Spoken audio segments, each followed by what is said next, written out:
So I'm going to go ahead and start because one of my commitments to you is that I'm going to respect your time. So welcome. And as more people show, I'll be adding people into the meeting, hopefully without interrupting the flow. So this is Tail A. Some of you may have been in one of the other versions, Tail B, C, D. We'll talk about that later. And this one is the introductory one. It's the planning and preparation across technology-enabled learning environments. And I am Susan Midlerski. So a little bit about me. I'm an instructional and technical consultant. I was an IT specialist at MIT, completed most of a master's in tech and ed way back, way back when, but it was great. I've written curriculum in both ELA and math, been an educator for over 20 years and both, like all the settings. I've consulted internationally and I have a book coming out in April. Just found out when the publication would be. I want to know a little bit about you, if you wouldn't mind adding to the chat, so we can get to know each other a little bit. What grade or grades and subject you teach, and then something that's making you happy today, if there's anything that you'd like to share. I'm happy because I had a writers group this morning and I ran some book cover ideas by them because the publisher wants me to select some ideas for images, and they got me a lot closer to what I think is going to be the right one. How about yourselves? So this is going to be a very interactive and participatory workshop. I invite you to share something in the chat. You may be still typing, so whenever you get a chance to put that in, that would be awesome. A few of the norms. I hope it's okay to use, ooh, thank you, Jennifer. If it's okay, I'm going to use first names because I tend to do better with those than last. If you don't want me to use your first name, please feel free to change it in your Zoom, rename yourself just like title and last name. Yes, me too, Laisa. I'm going to say it that way. I hope that's right. And feel free to correct me on anything. It's totally fine. So being present, thank you for the people who are participating in the chat. We are going to have some breakout rooms experiences. So, it makes it 100 times better when you have active participants working with you. We're going to listen to everyone, listen to each other, start and end on time. That's my commitment to you. We're going to take an increased stance. We're going to all be open to learning something new today. Take responsibility for impact. Ooh, get to leave early today. That's a good reason to be happy. Like if there's anything I say, you'll have a chance to put it into the feedback form. If there's anything negative or positive, I'd love to hear it about the impact I or the course has on you. That's really important. And grounding statements and evidence. So again, this is course A, so there are a whole series of them. There's a total of 6 in this particular strand, and we have a number of other courses as well that you're more than welcome to sign up for. We'll talk more about that later. So what are we going to do today? So we're going to start, and I'm going to move a little quickly through this first part because I want to give some time for breakout rooms. I don't like it when we don't end up with enough time for that, but feel free to participate. It's more important that you get the most out of this. So we're going to be defining what it means to teach across learning environments. We're going to be looking at changes in mindset to make it more effective. We're going to be looking at integrating technology. And to do this, we're going to be looking to distinguish between ERT and TAIL. What are those and what are the definitions? We're going to look for strategies for a growth mindset. We're going to look at 2 frameworks to look at TAIL through, so SAMR and Triple E. Sandra Jones, I recognize you. Welcome back. And I think Marie Lewis is also, or Marie Louis is here as well as a returning person. I recognize you so much better when you have a picture on your Zoom than when it's just a name. So welcome back. Nice to see you. and we'll be looking at some planning strategies for integrating technology. Now we're going to have a note catcher, which is, I'm going to put the link in the chat rather. So this is going to ask you to make a copy, or like require you to make a copy. You won't be accessing my version. And this is something we're going to refer to quite a bit today. So you're going to want to have your own copy so that you can both do the work in it if you choose, and have the links that we're using after the session today. So that link is in the chat.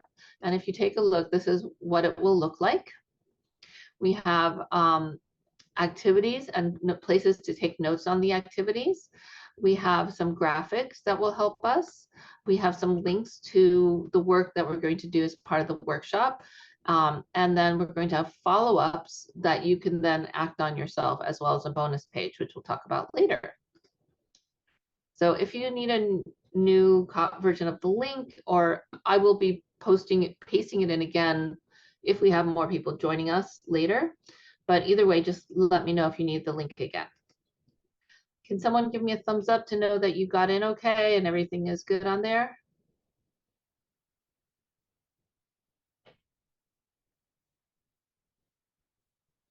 Thank you. All right, great. Thank you. Okay. So what I'd like to do is ask you to rate your feelings about teaching with technology on a scale from 1 to 5. 1 being hate it, and 5 being love it. And put your rating in the chat.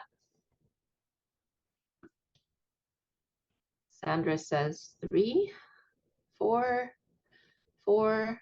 Oh, we got some confident people here. This is awesome. 3.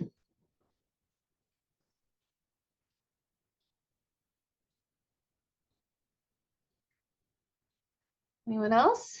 Just got 4 people. Anyone else want to add to that? This is something I might put into a Zoom poll. If you've been with me to others of these courses, you'll know I like to use Zoom polls, but for this one, I was just going to keep the chat so that we spend more time in the breakout rooms. Anybody else want to add their feelings about teaching with technology on a scale from 1 to 5? I know a couple people just joined us. All right, if you just joined us, I'm going to put the link to the note catcher in again. And we're going to start by defining what is ERT. So if you were teaching in 2020, and I'm surprised at how many people were not teaching in 2020. In fact, if you want to put in the chat, if you were, that would be great. But if you were teaching in 2020, you remember very well, and maybe traumatically, how we had to suddenly switch from being in person to remote. Maybe there was a little bit of transition as we saw the train coming down the tracks, but there was still like not training or like a smooth adaptation. It was just, okay, you're remote now for 2 weeks, they said. But really it was much longer. Anyway, so what happens is it becomes traumatic because it's rapid and it lacks the key qualities that make instruction effective, right? It lacked the time to prepare, the effort that we could put into making it good, and the planning. We were just thrown into it. But we're going to be distinguishing between that and TAIL, which is much more deliberate. So TAIL is intentional learning design. And we're going to be building opportunities using the different learning environments. And we'll look at a couple of frameworks to do that. So looking at the types of environments that we're looking at, it's in-person, hybrid, online, synchronous, asynchronous, and flipped. Okay, so what are our shifts? We go from panic to preparedness, fixed mindset to growth mindset, pandemic pedagogy to resilient pedagogy. So even though it was a shock and to some people traumatic, it did teach us a lot of things. And now we have the potential to be a lot more equipped to handle teaching across learning environments, and or if we do have to be thrown into a remote situation again. So we're going to be looking at this through a trauma-informed lens. All of these workshops that we're doing, all of the different courses are funded by NICED. Okay, and so these are to help us get equipped for this time. And so TAIL is like the foundational part of it. And in each of them, we're going to be using a trauma-informed lens, okay? And again, we're acknowledging that ERT may have caused trauma on you as a teacher. And so we can look at that trauma if you did experience that through the growth mindset lens and use a new framework to consider TAIL. Don't worry, I'm not going to be talking this whole time, okay? If you're like, too much. Oh, hello. Good evening, Catherine. I'm putting for the people who came in just a few minutes ago, there's a link to the note catcher that will have you make a copy of it. So thank you for joining us. And we have more people coming. So what is a trauma-informed lens? It's how the instructor views the child and the classroom when we can consider alternatives as to why a student might be acting a certain way. And then we can respond in a way that won't cause additional trauma to the child. So that's a very general statement. It doesn't really talk about specifics or the hows to do it, but there's a lot to learn, and that's part of what we integrate into these courses. So thinking about a growth mindset, what are some of the ways that we can encourage our students to develop a growth mindset? So let's take a look at how some of the, what can we call them? Some of the expressions of fixed mindset as opposed to growth mindset. Like, how could you identify a fixed mindset? Well, when you see avoidance, when you see wanting to quit or saying, I can't, when students are ignoring the work, when they see no point, all of those are symptoms of having a fixed mindset. A growth mindset, on the other hand, embraces challenges, overcomes obstacles, is willing to learn and try, and believes that they can. And rather than thinking there's no point, they think go for it. Well, there's really nothing to lose, which is pretty accurate, especially if you're in a growth mindset environment. Now I'm going to, again, for the people who just joined us, I put the link to the note catcher in the chat. Now this may be a review for a lot of you. Maybe you are all experts on growth mindset. So I'm just going to go through it. And if you have any questions, feel free to ask. So if you've ever studied growth mindset, there's a lot to know. If you know, Carol Dweck is sort of the, I guess, the popularizer of it with her book Mindset, the new psychology of success. I'll just put her name in the chat in the off chance you haven't heard of her. Okay. So some of the components: flexibility, the ability to change course; innovation, being able to be outside of the box in your thinking and take challenges on with a design thinking mentality; role awareness, being able and willing to take on different roles to promote student-driven learning. In other words, you're not of the mindset that the only way students can learn is if you're the expert standing there in front of them and you can tell them what to think and what to do. You can change roles as needed. You can be the facilitator, you can be the partner, you can be the creator of activities or the backstop. There's many different roles that you can take to promote student learning. So now we're going to get into watching 3 brief videos. These videos are also linked, as I mentioned, in our note catcher. If you joined us and I forgot to put the link in the chat, let me know and I'll make sure that you get it. I'm going to just change something real quick. All right, so I'm going to change it to print layout. We are going to look at, here we go. This is where the videos are. If you, after this session, you want to go back and watch them again, that's the link to them. So if you have your note catcher open while we watch the videos, like in a second screen, you can, take notes on what you see in each of the videos, and they're all really short. So we're just going to watch them together because I found that that works better than trying to have you all watch it on your device. So let me just do this, make you ready for video. And I'm gonna mute myself and ask you to make sure that, like, someone let me know that you can hear it, okay? All right, so I'm gonna play this in just a moment.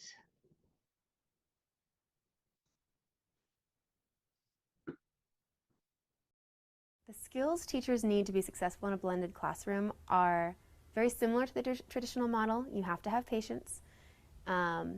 You have to be creative. But I think the biggest thing is flexibility. You have to be able to adapt to whatever's happening in the room because the students are not directly in front of you. You have to figure out a management system that works for controlling an entire classroom of kids without being able to interrupt what you're doing at the moment. When you are doing something entirely new like this, there's just going to be a lot of hiccups and a lot of wrinkles, and just teachers being in the mindset that that's how it is, that's part of the adventure, that's part of the journey of blended learning, can really help them to be prepared for what's ahead. Sometimes technology is not going to work that day. The internet may be down, something may have gone wrong, the codes may not be working. So you have to be willing to change quickly, and you have to be willing to adapt. So that was our little video on flexibility. Now we're going to look at innovation. And if you just came in, I put the note catcher in the chat. Feel free to open that up and take notes.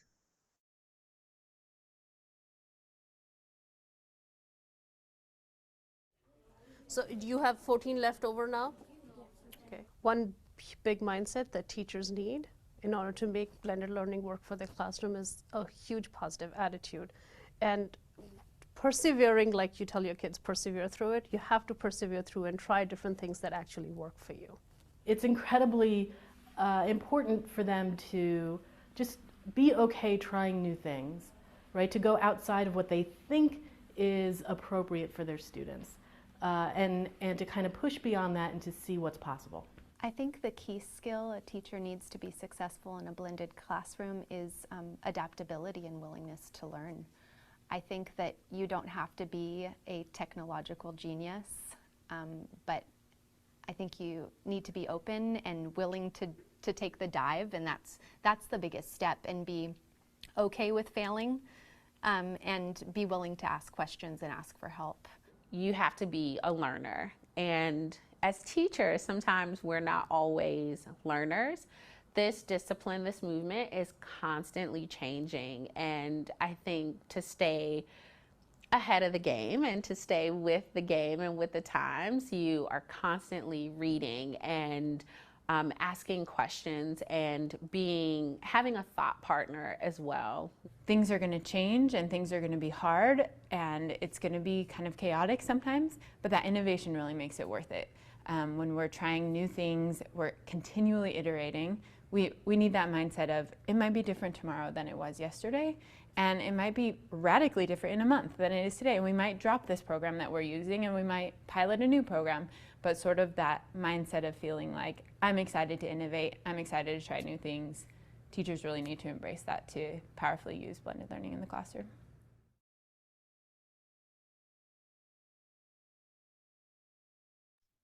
Sorry, my mute button wouldn't come back. So now we just have our third short video, 1 minute, 11 seconds, and then we're going to return. Remember, you have in your note catcher, you have space to take notes if you like. And I'm going to mute myself. We're going to watch this last video in this page.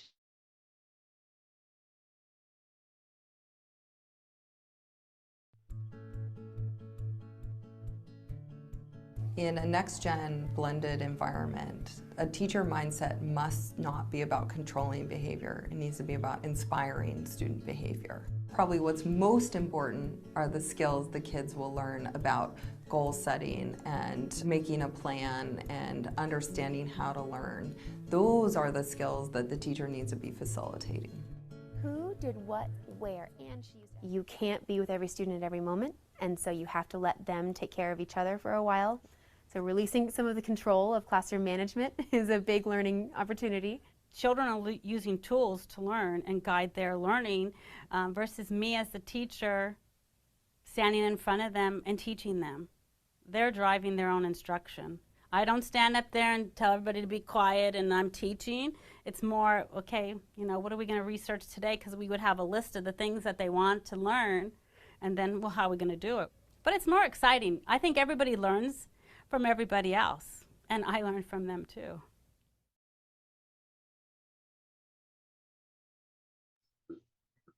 Welcome back from the video world. I hope that was useful. As you were watching and now had a chance to think about them, reflect about these 3 questions. I'm going to give you a minute and a half or so to do so. This is where we are in the note catcher.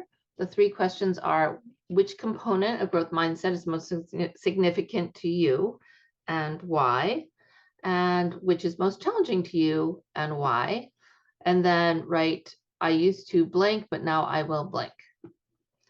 Okay, just take a minute or two to think and reflect on that.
Okay, if anyone would like to add something into the chat about that process, you're more than welcome to. It's not required in any way, but feel free to share your thoughts if you like.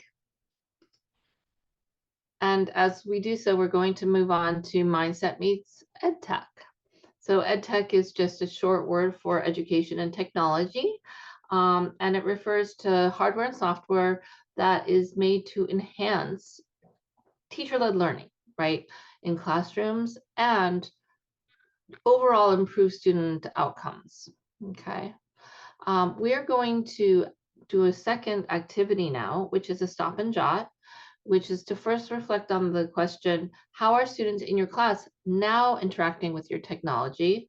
And what does the students' use of technology reveal about your beliefs about its value? So I'll give an example. In some classes, the only interaction students have with technology is that the teacher uses the smartboard. And maybe they get to have a Google Classroom and that they interact with it at home. And that might reveal about that teacher that they believe that the job of technology is for the teacher to communicate to the students in one direction. And that's the extent of their use of technology. That's just one example.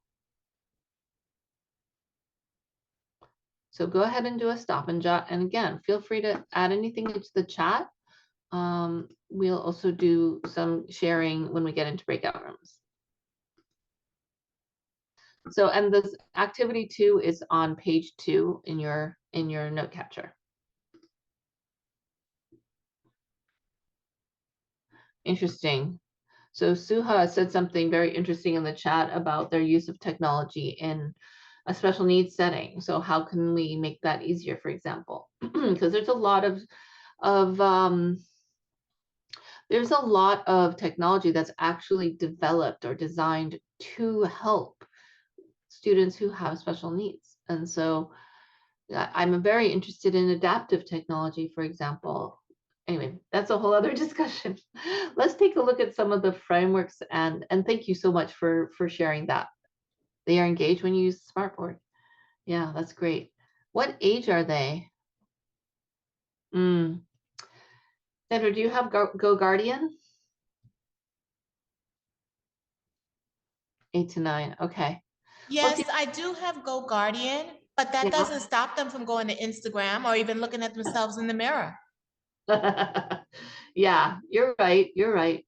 So that's part of a learning that's part of a learning process that is a challenge. It's one of the challenges we have to learn and face.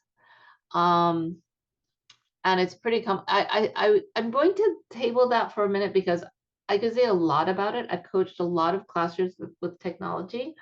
And rather than like go onto a tandem right now, or tangent rather, I'm going to pause on that. And if we have time at the end, we may return to that and talk about it again. But let's take a look at some of the frameworks we can look at this through. So there's two main frameworks we're going to look at today. The first one is the SAMR model, SAMR, which stands for substitution, augmentation, modification, or redefinition. Interesting. So this first model was created to make a common language across math, ELA, social studies, art, everything, so that students so we can understand what we're doing as we modify our curriculum for blended or remote learning or whatever, so that it doesn't matter what subject you're in. Now, we like to use analogies or parallels because they make it more visual and easy to understand. And in this case, we're going to use the coffee model. Substitution is when you're basically putting one thing, just instead of doing something traditionally, you do the same thing, just with technology. So it's a direct substitute, no functional change. Black coffee is the example. Augmentation is where it's the direct substitute, but you have a functional improvement. That's a latte, right? It's the same black, well, it's espresso with some milk in it. Modification, the tech allows for significant task redesign. So it doesn't really look the same, although it may meet the same objectives. Caramel macchiato, you still get the caffeine, but you get some bonuses. And redefinition is where you have brand new, unthought of possibilities that wouldn't have been there without technology. So pumpkin spice. I don't know if that's really qualifies, but that's what they used. Welcome back, Sandra. I saw you dropped off. Thank you for coming back. All right, so let's take a look at some examples of SAMR and class tasks. So one example is note-taking. A substitution would be using iOS Notes or any other kind of like basic note software. Augmentation, the students choose their own notes app. Modification, whoops, we went too fast. No, modification, they use something like Notability. And redefinition, as teachers have access to all students' notes, which is remember, maybe you still use them, the old composition books, and you might have your students journal and then read. I mean, it takes so long, as opposed to they all journal in Google Drive or something, and then you get to see them all and you can address what you see, right? So it's a lot easier to access. I'm going to choose one other example, but let's see. If you look, okay, so this particular diagram isn't in your note catcher, but you will have your own copy of the slides at the end of this, so don't worry about it. So I'm going to just use another example. Let's do presentation. That's one that's very common. You make a keynote presentation on the iPad, the substitution. Augmentation, you demonstrate with explain everything. modification, you combine audio, video, and text in an iMovie presentation or similar. And redefinition, a Nearpod presentation. So these are all examples. So we're going to look at the same kinds of things with the EEE framework. And the EEE framework is extend, enhance, engage. So when we look at engaging, so going back for a second, so this is like the bottom level, middle, and highest, right? So does the technology, and I think Lakeisha addressed this, right? It helps the students focus on the assignment or activity. It motivates them to start the learning process, and maybe they become more active learners instead of passive learners. If you just joined us or fell off and came back on, I put the note catcher in the chat again. So that might be an engage. Enhance, does the technology help the students develop more sophisticated, can I talk today? More sophisticated understanding or content? Does it provide scaffolds for learning?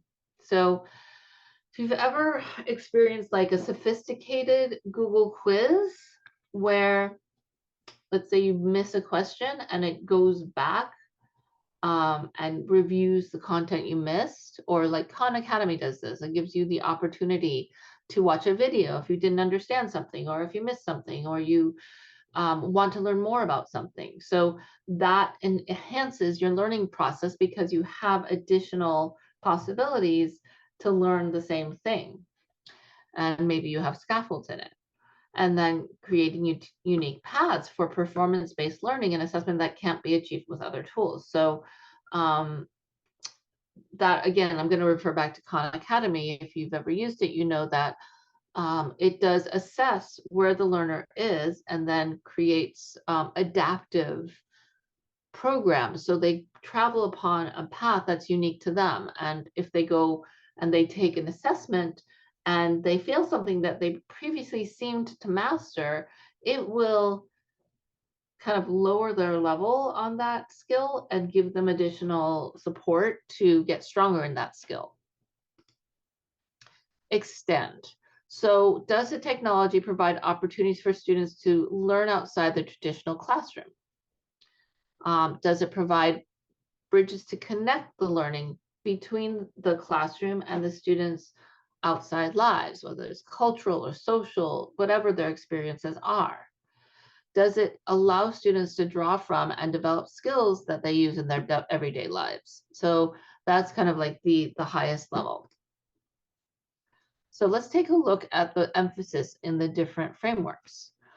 The first one is start where you're currently confident. Like, we're not asking you, or these frameworks, excuse me, aren't asking you to drop everything you know and dive headfirst into technology, even though we have a bunch of people who said that they were pretty confident in using technology. Still, they're not asking you to like become a wizard in 5 minutes. What it's saying is start where you're currently confident, where you have strong instructional practices, where you know what you're doing, and then build on those. The next thing is you start to focus on integrating technology in ways that support your learning goals and objectives, and not just to use technology. And the third thing is don't do it all at once. You'll bring yourself out. Like anything, like any skill, right? You level up as you gain confidence, as you become more proficient. It's a building process. And also learning, remember that learning is not linear. We don't just like, that's not how we learn. It's always going to have ups and downs. So don't be hard on yourself. So what we're going to do now is we're going to have some time for us to have a choice board. And what I'm going to do with this is we have a kind of a small group today, especially given that over 80 people registered. But what I'm going to do is, I'm going to give you the materials to study. You can then, if you want to minimize the Zoom or just, I don't know, put the window behind you, whatever, I'll actually stop sharing to make that easier. And you'll have the chance to study something that interests you. Now, each of the materials that we have is maybe more lengthy than you'll have the full time to explore in this session. Remember, it's only 1 hour, it's a lot of information to cover, so this is just the introduction. So what we do is in our 4th page, we have 2 possible things to explore. We have SAMR and we have Triple E. If you want to read, you can choose this. This is your practical guide. If you want to watch, there's a video here that you can watch. Now, why I'm saying short time and why I moved a little quickly, let me just look for a second because I need to look back at the presentation and see where I am with time. Okay, so I know that these things can be longer than we have. So we're going to give you some time. We're going to give you 10 minutes to get as far as you can, but don't think that's the end of it. You can always come back and finish reading or watching it later, okay? So you're going to choose one of these to watch or read. After the 10 minutes, I'm going to bring everybody out back and we're going to go into breakout rooms to discuss, okay? And I'll talk about how that's going to work later. So at the moment, I'm going to stop sharing. Everybody knows where to find their materials, right? What they're going to read or watch? Yes? No? Maybe so? Yes. One person said yes. That's good enough, I guess. Yes, I can share it in the chat again, Suha. It's in here. That's the note catcher I was just showing.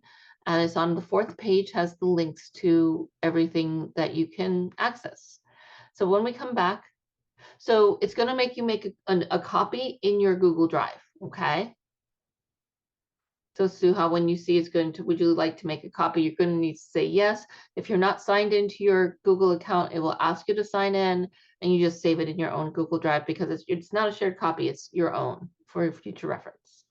So after we do that, like I said, 10 minutes, we come back, we're going to do breakout rooms, and then we're pretty close to the end, okay? So take your time, and if you have extra time, start looking at one of the other ones or take notes on what you read or watched, okay? The note pages are the next page, or the note areas are the next page, okay? So starting now, I'm going to actually give you 8 minutes, no, 10 minutes, 10 minutes.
Okay, if you are still watching or reading something, maybe wind up what you're saying, seeing, or hearing.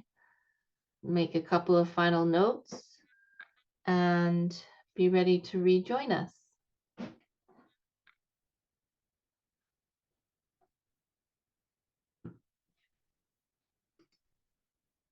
Okay, I hope that was enlightening. We're going to go back to the presentation for a couple of minutes. So feel free to say anything about your experience with that. Otherwise, we're going to go ahead and continue because our next activity is going to be in our breakout rooms. The breakout rooms are, they're going to be either about SAMR or Triple E, whichever one you chose to research. And you're going to have a task now. Now, I normally don't leave enough time to start this, but I'm leaving enough time today. So I really hope you make a start on this in your breakout rooms. So what you need to do is in your note catcher, okay, you're going to take a favorite lesson plan, something that you have taught successfully at least once with good student outcomes. It may or may not already have tech in it. You're going to focus on one student learning activity in it. You're going to use your new knowledge to evaluate any technology you're already using or design a way to bring technology into it. And use, it should say chart, sorry, not chat. Use the chart to guide you, okay? So here's the chart to guide you. I'm gonna fix that after. But anyway, so that's the task. What I'm gonna do is I'm going to open up the breakout rooms. And from my experience is people really appreciate it when other people participate. So if you are planning to participate, please go ahead and join the room. If you're not gonna participate, don't join the room. And I'll just touch base. We'll have about 5 or 6 minutes to work in the breakout rooms where you have a chance to kind of think about your activity or talk about it with your colleagues and get some ideas of how you can bring one of the frameworks into it. So you should now see the opportunity or the invitation to pick a room to join. If you don't, let me know and I will put you in a room of your choice.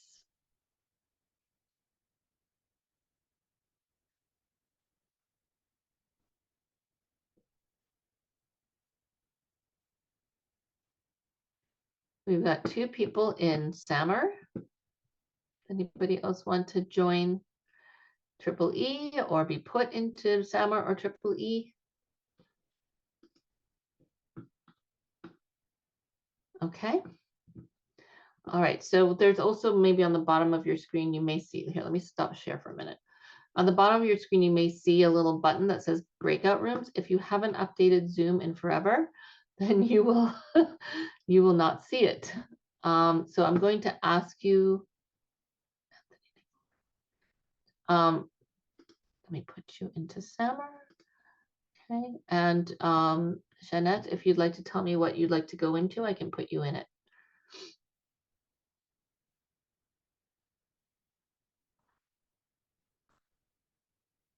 Oh, she went into Triple E.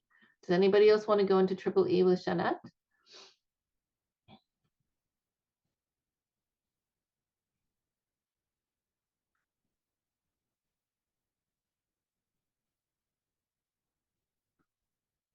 Oh, good. Somebody else went in there. Okay, so maybe the people who are left would like to work on their own lesson plan, and that's totally fine. Go ahead and you do you. I'm going to go ahead and join the breakout rooms, and I'll be back. Oh, you want to work on your own, Tatiana?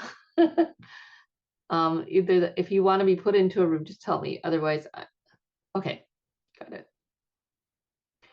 I'm going to go visit those rooms, and I'll be back in a few minutes.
Hi again. I'm going to close the breakout rooms, and we're going to wind out our session in just a minute.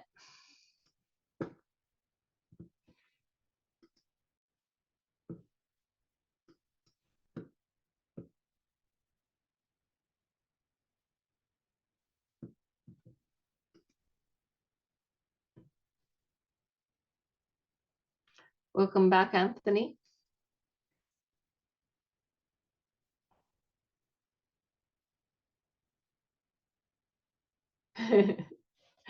We'll be continuing our session as soon as everybody's back.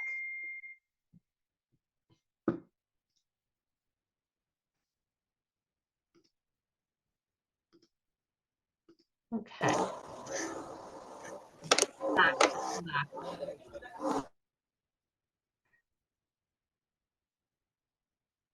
So a few more seconds and the rest of the SAMR folks will be joining us. Yay. Okay. Welcome back, welcome back.